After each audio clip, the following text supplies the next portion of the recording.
Esiet sveicināti, dārgie brāļi, māsas Kristū. Man ir prieks būt jūsu vidū un kalpot ar vārdu, ko Dievs man ir devis. Es vienmēr esmu domājis par šo kalpošanu, ka tā ir ļoti atbildīga un tam vienmēr ir vajadzīgs vairāk laika, bet tas laiks nekad tā īsti nepietiek. Tomēr es priecājos, kad Dievs ir vadījis, un galvenais nav tas, ko mēs cilvēciski varam izdarīt, bet uzticība viņam, jo bez svētā gara vadības mēs neko nevaram darīt. Neviena kalpošana nevar nest svētību. Šodien es gribu ar jums pārunāt kādu notikumu no Bībeles. Patiesībā šis notikums ir ļoti labi zināms ikvienam no jums, un jūs pat varētu no galas viņu atstāstīt. Un tā es gribētu, lai mēs vispirms atšķiram Lūkas evaņģēlijā 9. nodaļu. Un iesaukumā no 37. panta lasīsim. Bet pirms mēs lasām, mēs varētu tā kā atskatīties no 28. panta līdz tam 37. pantam. Tur ir stāsts par apskaidrošanu, par Eļas kalnu, kur atradās Kristus ar 3 mācekļiem – Pēteri, Jāni un Jākabu. Un cik jūs atceraties, ka šajā kalnā Kristus parādīja saviem mācekļiem godību, kāda viņam bija pie tēva, pirms viņš nāca uz pasauli, pirms viņš pieņēma cilvēcisko dabu.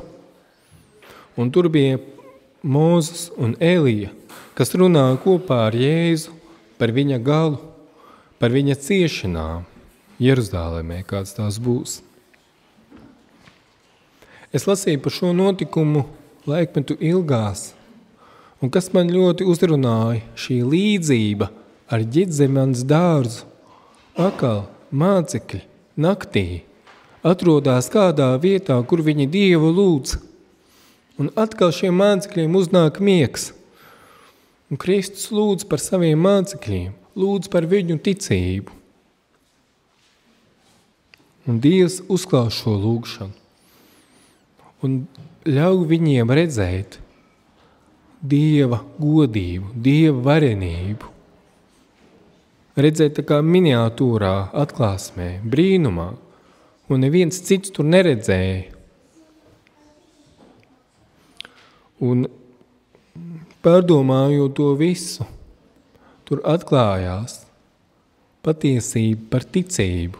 Un tas ir tas, par ko es šodien gribētu ar jums līdzdalīt pārdomas, jo ticības tēma, viņa ir tik daudz pārdomāta, runāta, lasīta, pētīta, bet viņa nekad nezaudē savu aktualitāti arī šodien, tāpēc, kad mēs dzīvojam gala laikā, un mēs redzam, ka kristīgā pasaule ir kā laudīties draudze, kas ir apmierināta ar visu, kas tā ir, ka tā ir bagāta, patiesībā neredz, ka viņa ir akla, kaila un nabadzīga. Apskaidrošanas kalnā mācekļi, viņi tika pārbaudīti. Viņiem bija jāatbalsta savs kungs, savs glābējs, savs mācītājs ar lūgšanām. Bet ar savu cilvēcisko dabu viņi to nevarēja. Savā vājumā viņi aizmiga, viņi padevās kārtnājumam. Bieži vien arī mums arī līdzīgi. Cik daudz jūs veltat laiku lūgšanai? Pa dienu mums, kad ir spēks vai no rīta, kad mēs lūdzam. Bet tas nav tāpat kā naktī lūgt, it sevišķi, kad jūs jūtaties ārkārtīgi noguruši. Kamēr Kristus uzkāpa ar mācekļiem Eļas kalnā, bija jau pienākusi nakts, viņi bija pārguruši, pārmocījušies. Kristus visu nakti lūdza.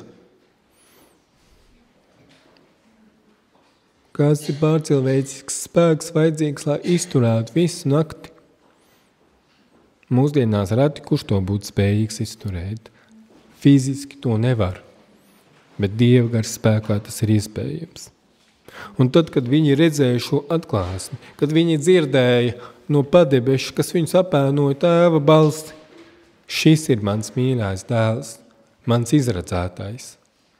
To jums būs klausīt. Viņi nokrita pie zemes, šie mācekļi. Un tikai vēlāk viņi pārdomāja šo atklāsmi, bet neko neteica, jo Kristus bija viņus brīdinājis, lai viņi nevienam to nestāsta, lai patur pie sevis. Interesanti, kad Mūzus un Elija, runājot par ticību, Mūzus aino visus tos ticīgos, kas Kristus otrās nākšanas laikā augšām celsīs, bet Elija aino tos ticīgos, kas dzīvi sagaidīs Jēzus nākšanu. Un tas ir tāds īss apskats, pirms mēs sākam lasīt no 37. panta.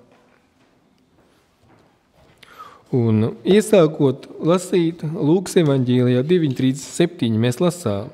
Un notika otrā dienā, viņiem no kalna noejot, nāca viņam pretī liels ļaužu pulks un redzi, kāds vīrs no ļaužu vidus sauca, sacīdams, mācītāji, es tevi lūdzu apskatī manu dēlu, jo viņš man ir vienīgais bērns, reizēm garsto satveru, un viņš piepieši sāk līgt, un tas viņu krata līdz putām, un tikai krūti no tā šķiras, to galīgi novārdzinādams. Es esmu tavs mācekļus lūdz, lai tie to izdzītu, bet tie to nevarēja. Kamēr Kristus atradās kalnā ar 3 mācekļiem, kur bija tie 9? Pēkšņi Jēzus bija pazudis. Viņi nezināja, kur atrodas Kristus. Pa to laiku sanāca pūlis. Un tā pūļa vidū bija kāds tēvs ar savu vienīgo dēlu. Varbūt tas tēvs bija visu laiku sakojis līdzi pūlim, kas sakoja Kristum. Noteikti viņš pazina Jēzus mācību. Noteikti viņš bija dzirdējis un varbūt arī redzējis kādus brīnums un zīmes. Ne par velti viņš atnāca ar savu dēlu. Bet Kristus nekur nebija. Toties bija Jēzus mācekļi. Viņš cerēja, ka mācekļi varēs izdzīt šo ļauno garu. Pirms šī notikuma, kādu laiku atpakaļ, Kristus bija devis mācekļiem misiju pasludināt valstības evaņģēliju un devis viņiem spēku dzīdināt un izdzīt ļaunus garus. Patiešām viņiem tas izdevās, tas notika svētā gara spēkā, gari viņiem paklaustīja un izgāja. Bet te pēkšņi nekas nenotiek. Kāpēc? Jūs varēsiet pēc tam tur beigās izlasīt un saprast to, kāds bija tas cēlonis, bet pūļu vidū arī bija rakstu mācītāji. Un, protams, ka viņi ķēra to izdevību, lai tagad parādītu, ka Kristus mācekļi un arī pats Jēzus, ka viņi ir krāpnieki. Neskatoties uz to, ka viņi pirms tam bija darījuši brīnums un zīmes. Tomēr jautājums ir par šo situāciju, kad ko gan tēvs būtu nepareizi izdarījis. Viņš atved savu dēlu pie Kristus mācekļiem. Viņš neredzēja nekur pestītāju. Viņam bija ticība. Viņam bija cerība, ka šodien viņa dēls piedzīvos atbrīvošanu. Bet nekā. Ja jūs būtu mācekļu vietā, ko jūs darītu? Kāda būs jūsu atbilde? Iedomājieties situāciju, ka pie jums atved kādu jaunekli, kurš ir smags slims, kurš ir arī apsēsts. Jūs ļoti lūdz, lai jūs par viņu aizlūdzat, ko jūs, protams, arī darat. Jūs lūdzat, bet nekas nenotiek. Nav nekādas pārmaiņas. Varbūt to neredz neviens. Kāda būtu jūsu atbilde? Varbūt kāds teiktu, ka tā ir Dieva griba, lai tavs bērns paliek slims un apsēsts, un tu neko nevar izdarīt. Vai kāds varētu atzīt, ka viņam nav ticības, pietrūkst? Varbūt kāds teiks, ka man nav tāds ticības mērs, man nav tik daudz tās ticības, es nevaru. Protams, ne kurš katrs to var darīt, ne katrs var izdzīt ļauno garu, bet katram ir dots tas pats spēks, kas ir Kristum dots.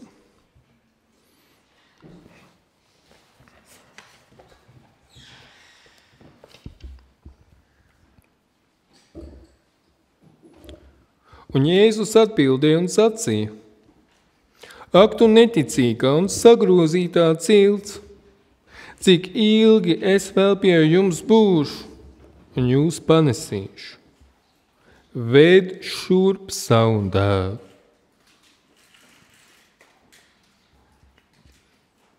Kristus pasaka, cik ilgi Dievam būs gaidīt, kad jūsos pamodīsīs ticība.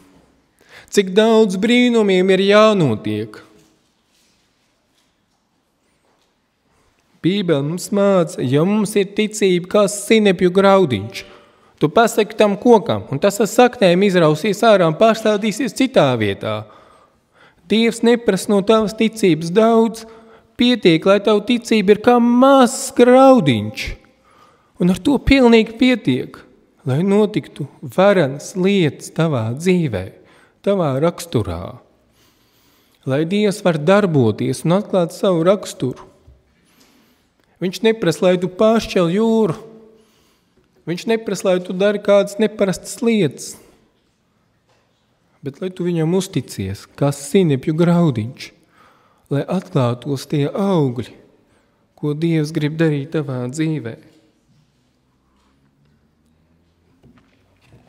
Ja mēs apskatāmies šo pašu notikumu vēl 3 vietās evaņģēlijos, tur ir kāda atšķirība. Piemēram, Mateja evaņģēlijā 17. nodaļā.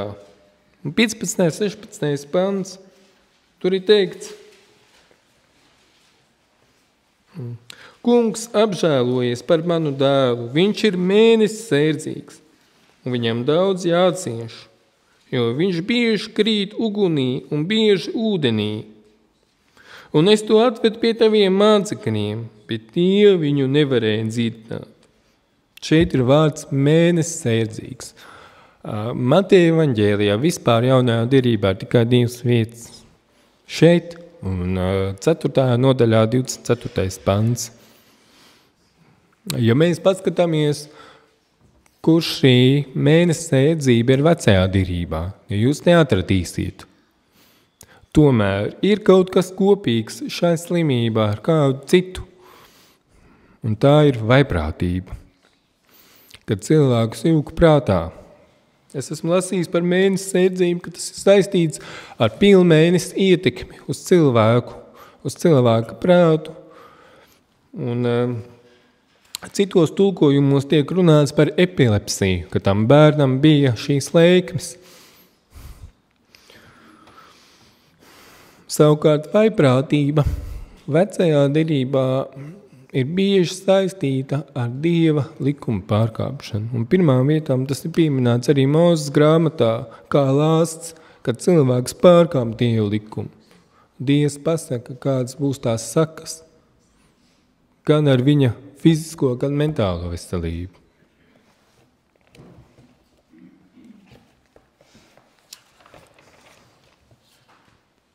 Vēl viena vieta ir Marka evaņģēlijs.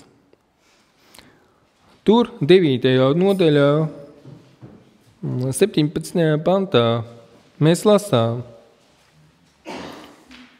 Mācītā, es savu dēlu pie tevis esmu atvedis, tam ir mēms gars. Un jūs ziniet, ka Bībelē ir runāts par mēmu garu ļoti daudzos gadījumos. Tas arī ir, pārsvarā visos gadījumos, ir cīši saistīts ar šo slimību. Cilvēks ir mēms, viņš nespēja runāt vai viņš ir nedzirdīgs. Tāpat, ja viņš ir akls. Bet šeit, kā to var salikt kopā? Epilepsija un mēms gars. Liekas, ka pilnīgi atšķirīgi jēdzieni ar atšķirīgām nozīmēm. Un tas viss ir vienā bērnā. Ir vēl kāda lieta, kad jūs ziniet, kad runāts tiek par mēmā dzīdināšanu. Tas ir tāds brīnums, kuru nevar salīdzināt ar citiem, kas Kristus laikā notika. Kā viens piemērs. Tas ir pieminēts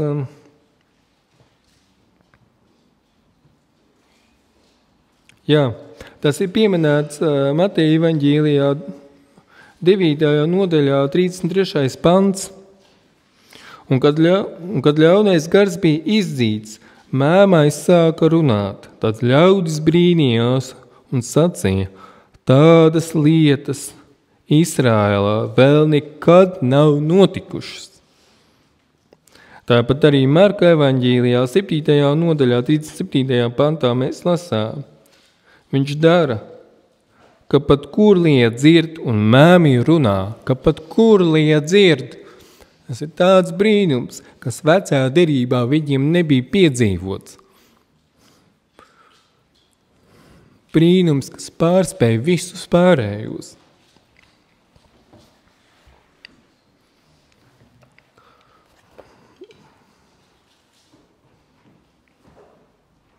Interesanti, ka es izmantoju dažādus tulkojumus, tad, kad es pētu rakstus, un es droši vien jūs arī tāpat darat, un ir kāds ebreju jaunā derība, ko ir tulkojis Dāvids Sterns, un šeit viņš atklāja tādu domu, ar ebrejisku domu tādu, ka ļaunais gars ietekmē šo bērnu, un tā kā pastiprināja epilepsijas lēkmi brīdī, kad viņš tika pievests Jēzum. Tas nozīmē, ka ļaunie gari spēj mūsos izraisīt to slimību, pastiprināt to. Nevienmēr ir jābūt, aklam, nedzirdīgam vai kādai citai kaitei, kas apzīmē to ļauno garu, kas ir tajā cilvēkā. Citreiz viņš nav cilvēkā, bet viņš var to izdarīt, stimulēt, lai šī slimība būtu. Un tas, piemēram, ir arī redzams mūsu latviešu tulkojumā Bībelē. Ir teikts, un kad tas viņu redzēja, tad tas gars to raustīja. Un tas pie zemes grizdams putodams vārtījās. Jūs redziet, kad šim bērnam bija gan epilepsijas laikami, gan ļaunais gars to stimulēja un provocēja. Kā jūs domājat tajā brīdī?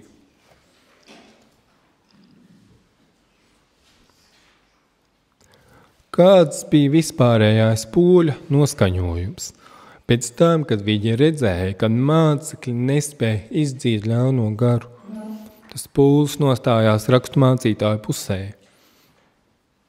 Un viņi zobojās par mācekļiem. Mācekļi bija vīlušies, ka viņi bija sagādājuši kaunu sev un savam kungam. Un atcerieties, ka es jums uzdevu jautājumu, ka jūs būtu viņu vietā. Tiešām šī vilšanās būtu šī kaunas sajūta. Bet par ko? Vai par to, ka Dievs nav izdarījis šo brīnumu, ka ļaunais gars nav izdzīts, vai par to, ka pietrūkst ticības? Ko Kristus atbildēja? Viņš neko nepārmet mācekļiem. Bet redzot vispārēju neticību, Kristus teica, ak, tu neticīgā un sagrūzītā cilts, cik ilgi es vēl būšu pie jums, cik ilgi es vēl jūs panesīšu. Dievs ilgojās redzēt, kā tavu ticība pamostās ikdienas dzīvē, ikdienas cīņās. Tāpēc, ka mēs dzīvojam Laudīķes draudzes laikā, kad ir pilnīgs remdenums, ir jābūt arī slāpēm pēc svētā gara, slāpēm pēc Dieva vārda. Jūs ziniet, ka šis pārmetums, šīs sāpes, ko Kristus ir izteicis, atbalsojās arī kaut kur vecajā derībā. Nav pirmā reize, kad tas tiek pateikts.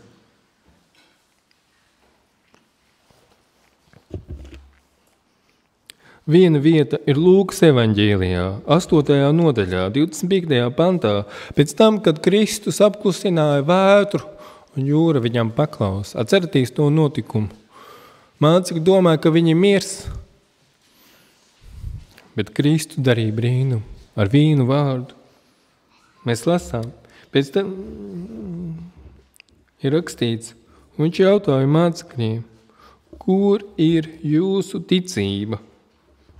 Bet tie brīdīdamies sarunājās savā starpā sacīdami, kas tas tāds, ka viņš arī vējiem un ūdeņiem pavēl, un tie viņam paklaus. Kur ir jūsu ticība? Mūsdienās bieži dzirdam frāze ticības mērs, bet Bībele atklāja, vai nu tev ticība ir, vai nu tev viņas nav. Un nav kaut kas tur pa vidu. Dievs nedod kādam cilvēkam maz ticības, kādam citam vienkārši vairāk. Problēma ir tajā, ka mēs ticību nelietojam. Ir iedots instruments, ir iedots garīgais ierocis, ar ko uzvarēt visu sātanu uzbrukums. Ja nu tu to zobenu noliec malā, tas nenozīmē, ka tev nav spēka. Tu zobenu nelieto, tu nevari uzvarēt cīņu.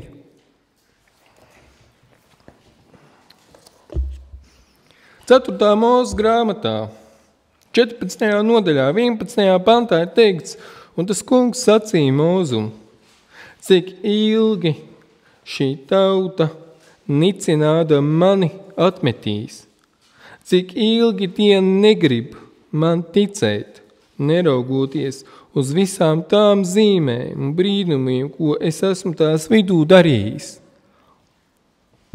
Arī tuksnesī bija šis pats sāpīgais sauciens, šis jautājums, kad Dievs bija nolicis viņu priekšā visas zīmes, lai viņi ticētu. Šodien šīs zīmes nav tik uzskatām redzams, tāpēc, ka mums ir Dieva vārds, mums ir dzīva liecība. Ja mēs dzīvojam Dieva vārdā, tad arī šīs zīmes un brīnumi notiktu. Bet gala laikā tie notiks. Elijas dienās tie notiks, lai tautai būtu iespēja izšķirt, kurš ir viņu Dievs. Vēl ir kāda vieta, un tā ir pieminēta Jeremijas grāmatā, 4. nodaļa, 14. pants. Un te ir kāds arī padoms. Mazgā savu sirdi no ļaunuma Jeruzālemi, ka topi glābta. Cik ilgi tevī mājos nelietīgas domas, mazgā savu sirdi, atsakies no savām šaubām.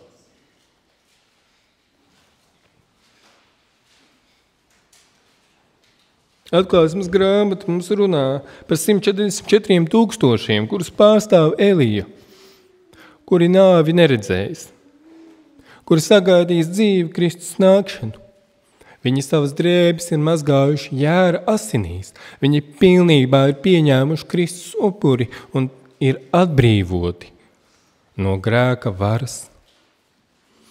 Viņi gan sajūt sātanu uzbrukums, bet viņi vairs nedzīvo veco dzīvi. Viņi ir atzimuši, viņi ir pilnīgi atbrīvoti. Tādēļ ir jābūt Dieva draudzei galā laikā, bez krunkas, bez kāda trūkuma, šķīstai, svētai, kas atklāja dievišķo spēku un gudrību, kur pasaulē to nevar atrast.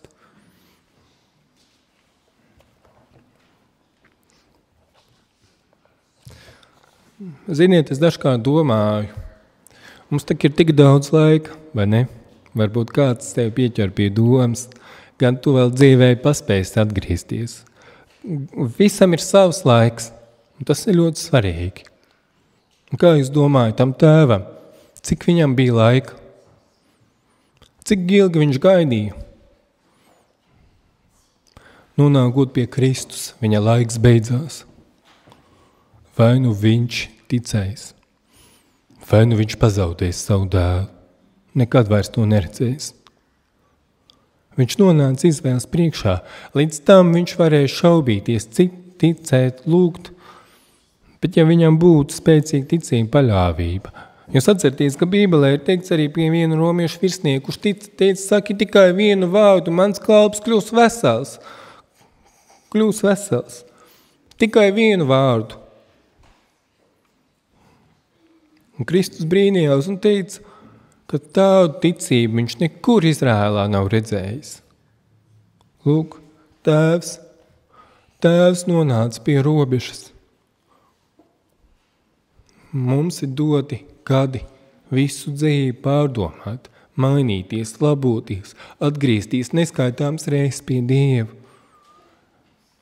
Dažiem varbūt tie ir tikai pāris gadi, vēl dažiem cilvēkiem tikai mēneši, dienas, stundas, minūtes, bet varbūt beigās ir tikai sekundes. Kad jūs pasakat Dievam, kas ir jūsu sirdī, vai jūs viņam sakosiet, lai kurp viņš ietu?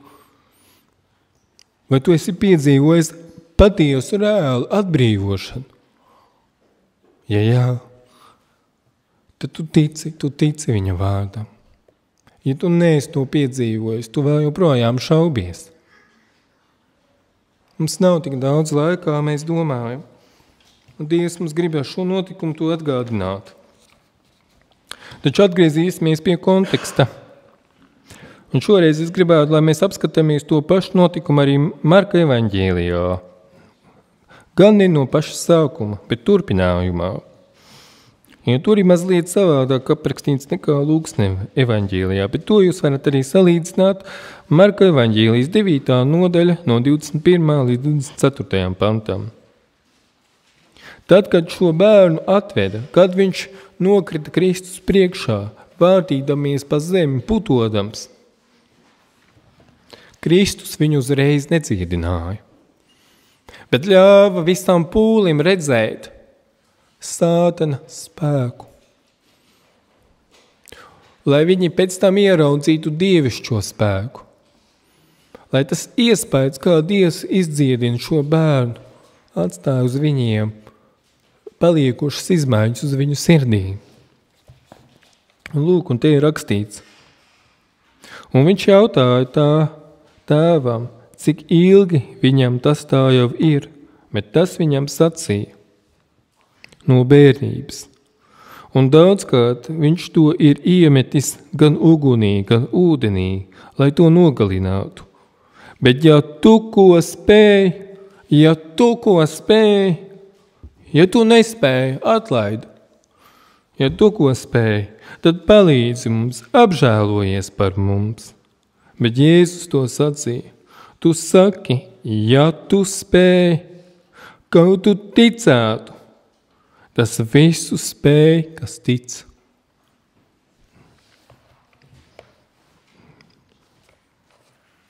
Un tūdaļ bērna tēvs brēca un sacīja, es ticu, palīdzi manai neticībai. Cik bieži mums arī ir šis kārdinājums pateikt Dievam, ja tu spēj, ja tu vari kaut ko manā dzīvē mainīt. Cik daudz dzīvēs Dievs grib radīt radikālas izmaiņas. Nevis vienkārši, ka mēs apmierinamies ar to, kāda ir mūsu dzīve, ka tā varbūt pa 1% ir izmainījusies, par 2 vai 10, nekas vairāk tur nav, un es tā turos, lai tie 10% nepazūtu, bet man nav tie 90%. Jo Dievs nav iedevis 90, bet viņš man iedeva 10. Bet Bībele tā nesaka. Viņš saka, tas visu spēj, kas tic. Ja tu nāc pie Kristus, tad tev ir jātic, ka viņš to var. Vai mēs vienmēr lūgšanās nākam ar pilnīgu pārliecību, ka Dievs piepildīs savu gribu, ka viņš to izdarīs, ka tas notiks, vai tas vienmēr mums dod mierinājumu sirdī. Vai mēs nākam, lūdzam Dievam, sakam, Dievs, lai notiek tavs prāts, taču sirdī skan tā balss, ja tu spēj, jo tu nespēj. Un rītdien man būs tāda pat diena kā šodien. Svarīgi ir, ko sirds saka lūgšanā. Vai mūsu domas atbilst mūsu vārdiem, vai mūsu ticība atbilst darbiem. Ja kāds saka, viņam ir ticība, bet nav darbu, viņam nav ticības. Ja kāds kaut ko saka, bet sirdī domā ko citu, cilvēks to neredz, bet Dievs to redz, tad vārdi neatbilst sirdī.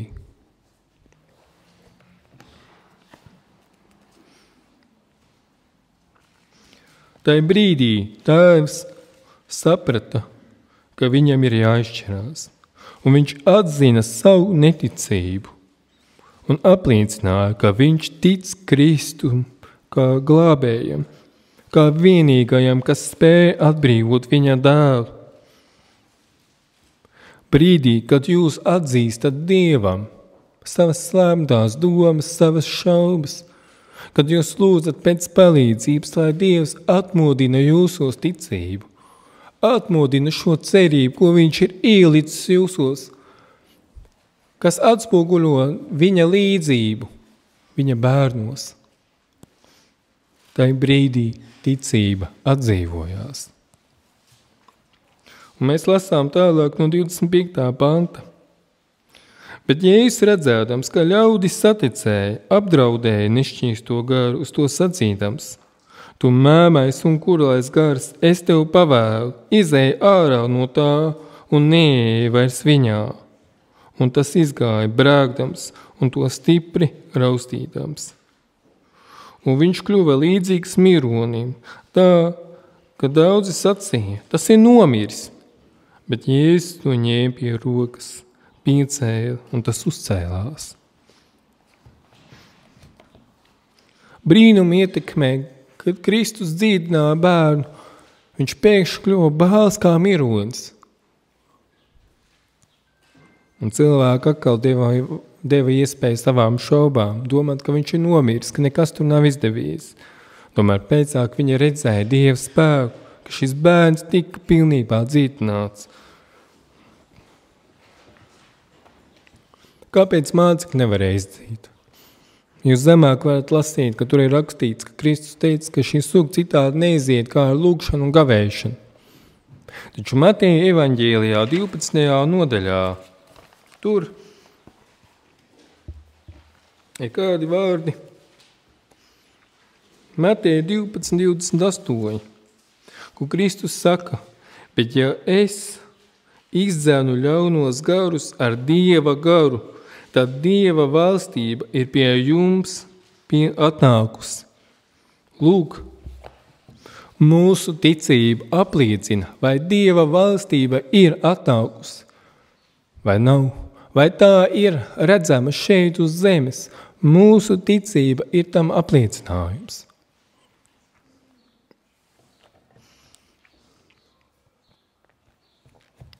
Lūgšana un gavēšana.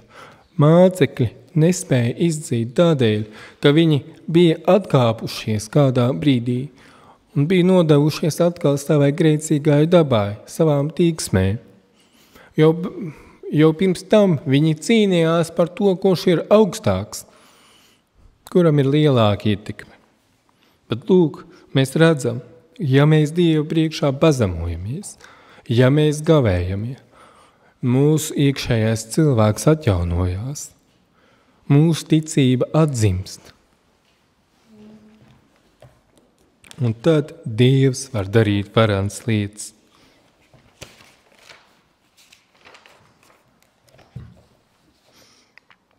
Es gribētu sacīt vēl pie šī un tā būs arī, ka pēdējā doma atklāsmes grāmata mums runā par pēdējo laiku, kurā mēs dzīvojam.